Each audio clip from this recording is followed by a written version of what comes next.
सारी कहानियां हैं, भगवान राम की बड़ी सुंदर सुंदर कहानियां हैं।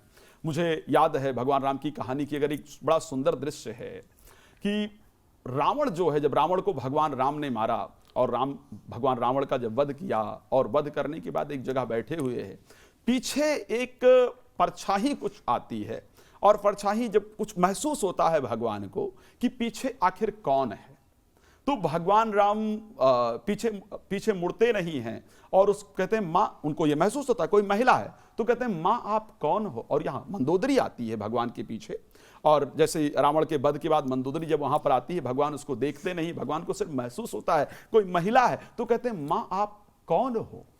तो मंदोदरी फिर आकर के आगे और भगवान राम के सामने रोते हुए कहती आज मुझे पता चला कि मेरा पति रावण आपसे ज्यादा बलशाली था, मेरे पति रावण के पास आपसे अधिक सेनाएं थी, मेरे पति रावण के पास आपसे ज्यादा बुद्धि थी, इसमें कोई दो राय नहीं है। रावण साधारण विद्वान नहीं था, मेरा पति रावण आपसे ज्यादा पढ़ा लिखा था, लेकिन आखिर क्यों मेरे पति को आप मार सके? उसका कारण है कि मेरा पति सब कुछ होने के बाद भी, मुझ जैसी भार्या होने के बाद भी दूसरे स्त्री पर नजर रखता था, और एक आप हैं राम जो किसी स्त्री को पीछे भी देख करके मां शब्द से पुकारते हैं। तो वास्तविकता में भगवान राम की एक कहानी की अगर मैं चर्चा करूं, भगवान राम की जितनी भी कहानियों की चर्चा की जाए, अगर मित्रता की बात की जाए भगवान राम की, हाँ आज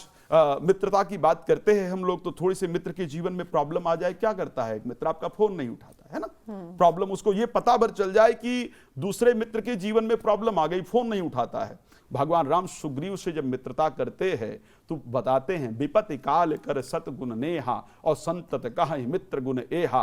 कहते हैं सुग्रीव से, पता है कि बाली साधारण नहीं है, बाली के सामने पहुंचने पर वाली वो है जिससे रावण भी थर्राता है, जिससे ब्रह्मांड थर्राता है। वाली के सामने कोई पहुंच जाए तो उसके आधे बल को खींच लेता है, लेकिन भगवान राम कहते हैं जे न मित्र दुख हो ही दुखारी और तिनहि बिलोकत पातक भारी। जो अपने मित्र को देख करके दुखी नहीं हो सकता है, जो अपने मित्र के कार्य नहीं आ सकता है, शायद उसको देखना भी पाप के समान है। और कहते हैं किसी भी प्रकार का होगा तो भी मैं बाली का वध जरूर करूंगा। तो मित्रता कैसे निभाना है, यह भगवान राम से सीखने की आवश्यकता है। भगवान राम को बंद दिया जा रहा है। अब विचार कीजिए, मैं हमेशा कहता हूं आज लोगों की फ्लाइट छूट जाती है, डिप्रेशन में आते हैं ना, बच्चे का पेपर अच्छा नहीं हुआ, इवन सब्जी अच्छी ना बने तो महिला डिप्रेशन में आ जाती है ना।